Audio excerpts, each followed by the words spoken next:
Hey, and welcome back to the channel. So Chen Yang here, and I hope you're doing so well. So what if I told you that it's not just simply about calories in versus calories out when it comes to fat loss? And in fact, there is definitely so much more to it. In today's video, I will be going over exactly this, and I'll be going through the best meal plan and diet to have if you're trying to lose body fat, and 3 simple tips and diet changes that can make fat loss so much easier for you. Now, while scientifically speaking, it is just the law of thermodynamics when it comes to fat loss, being that you do need to be in a calorie deficit, regardless of what food you're eating and what time you're eating. However, what is often overlooked in the law of thermodynamics is actually how the foods you eat and when you eat them affect the calories in versus calories out equation. Now, before we go into things, no, there is no such thing as calorie burning foods in terms of if you have apple cider vinegar in the morning, it's suddenly gonna melt away your belly fat.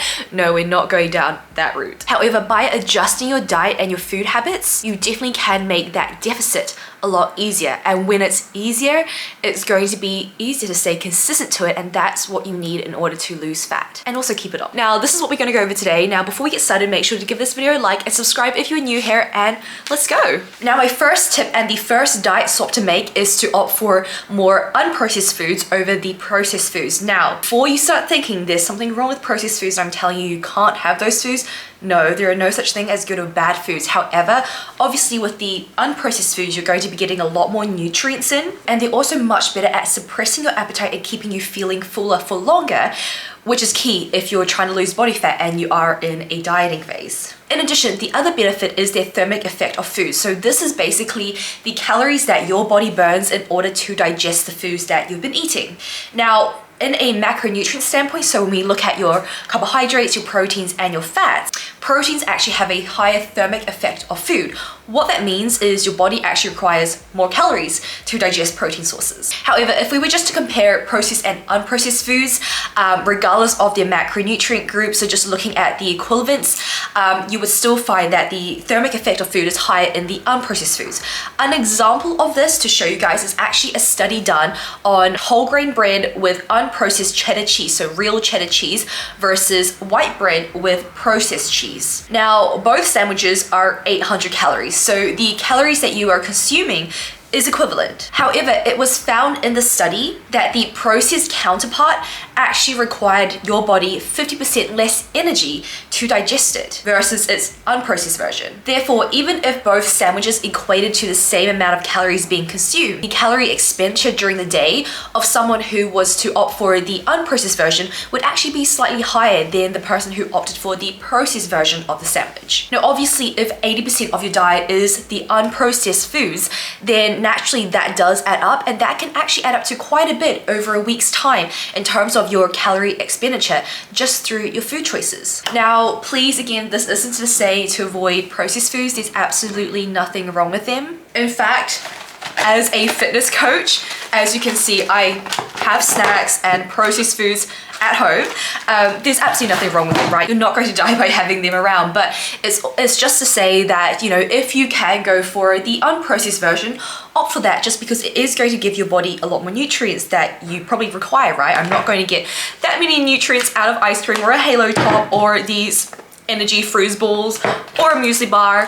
However, they are enjoyable. But if you're in a dieting phase and you know you are wanting to maximize obviously how long you stay full for, the nutrients that you are getting in whilst obviously in a calorie deficit, which naturally means that you probably are going to be a bit more selective over your foods and eating a little bit less, it is important that you are getting those nutrients in and opting for the unprocessed higher quality versions of typical foods. But again, there is nothing wrong with processed foods, and if you absolutely hated whole grain bread or real cheddar cheese, then please don't force yourself to have that just because you're now thinking, oh, it's going to enable me to burn a little bit more calories through digestion. No, like if that's something you don't enjoy, you're not going to stay consistent to it. So then just opt for your white bread if that's what you truly love and that's what you're craving. If that means you can stay in a calorie deficit and you can enjoy your fat loss phase, right? So just please keep that in mind. Like, these tips are just to help you if you were to make, you know, certain choices and it didn't really really affect, I guess, you know, your preferences or the sustainability of your diet. But if it really is going to be a make or break, then don't force yourself to have the whole grain bread just because Chen Yang said so. Have the white bread, okay? The second tip is to understand which foods are more filling and going to leave you feeling fuller for longer and offer more volume. So we're going to be measuring 35 grams of rice. This is what 35 grams of rice looks like.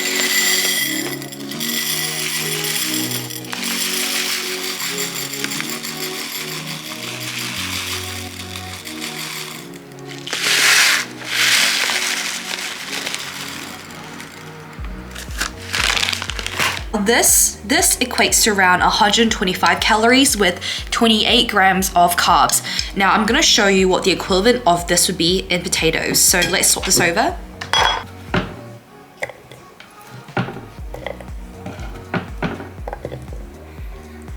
So that would be the equivalent of the 35 grams of rice, but in potatoes, this is 145 grams of potato, and this offers 125 calories and 28 grams of carbs roughly. So as you can see, your starchy carb is actually going to give you a lot more volume than your grain. Now that means if you're trying to stay fuller for longer and actually feel like you're eating more whilst in a dieting phase, it might be smarter to swap out your grains for your starchy carbs. Absolutely nothing wrong with grains though if you do prefer rice over potatoes. Now my final tip comes down to your meal timings and also how you portion out your calories. So I would really recommend that number one, you eat regularly during the day and you eat around the same time each day.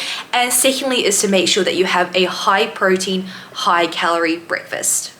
Now, for some of you guys, you may have a personal preference over just skipping breakfast or having a lighter breakfast, but in terms of long-term benefits, it really is going to provide you so many more benefits if you are having a higher protein, higher calorie breakfast to start off your day. Not only is it going to give you more energy during your day for your workouts, even if it's you going to work, but it's also going to help you keep those cravings aside. And now I say this from personal experience, but also experience having worked with so many women. So many of my clients have come to me saying that, you know, they always get cravings in the evening for sweet food. Sometimes they end up overindulging or binging in the evenings. Their food focus is high. And when I ask them what they've done, a lot of them, they skip breakfast out of maybe fear, maybe out of the fact that it's like more convenient or they just don't have the time. But often it's because they have this like fear towards eating too much in the mornings, just in case they don't have enough calories in the evenings to utilize. Now that is typically only the case because we end up restricting the mornings and we end up wanting to overindulge and essentially feed our bodies the food it needs in the evening. But when you actually start having proper meals in your morning and you actually fuel your body properly, you no longer have those cravings and the urge and tendency to eat such a big meal before bed. Now, personally, I've experienced the same thing where I used to pretty much skip breakfast or just have like the tiniest breakfast because I had this fear that if I didn't have at least like 900 or 1,000 calories before bed, that I would binge or that I would overeat, and I was just scared to use up my calories. And then ever since I went on, obviously, my weight gain journey, healing my hormones, and realizing just how important it was to have that first meal, I found that I no longer have, you know, high food focus. I no longer need such a big meal before bed. And, you know, it's improved my digestion as well and my sleep because I'm not going to sleep with, you know, bloating, with my stomach still trying to digest all the food that I've just shoved down me. And it's also enabled me just to have regular energy during the day, more stable energy levels, and therefore also put away my cravings and really reduce my food focus. Now, from a fat loss perspective too, when you're adequately fueled in your mornings and you have more energy, you're going to be moving more, you're going to be fidgeting more. Your workouts are probably going to be more intense without you even realizing it because you have enough strength, you have enough energy to really go hard at them versus perhaps having a very little meal in the morning or just not eating at all until like midday or later on in the day. And now this means if you're fidgeting more and moving more around in your day, you're actually going to be burning more through your neat calories. So those are the calories that you burn that's outside of your actual exercise. So that could be just, you know, you're fidgeting here and there, you're moving around a bit more, right? So that's something to keep in mind as well. For example, if you're still eating the same amount of calories, so the same amount of calories are coming in, but your NEAT has increased, then the calories going out have essentially increased, which brings you into a bigger deficit without you purposely changing anything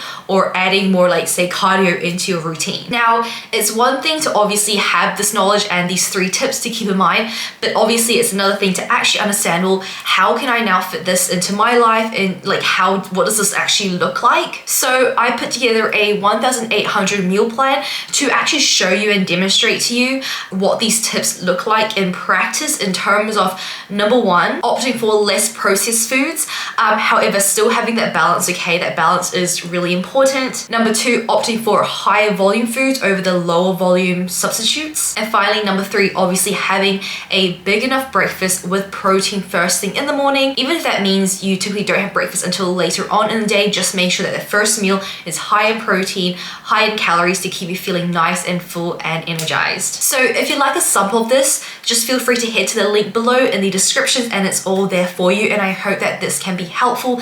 I've given you 2 examples as well for you fussy eaters. And other than that, I hope that this video was helpful. I hope you enjoy this, and make sure to give it a like and subscribe. It really does mean a lot, and it really supports the channel. Let me know what else you would like to see in the comments below, what other goals that you have that you're working towards, so that I can personally give you advice as well. And otherwise, I'll see you guys in the next video. Bye!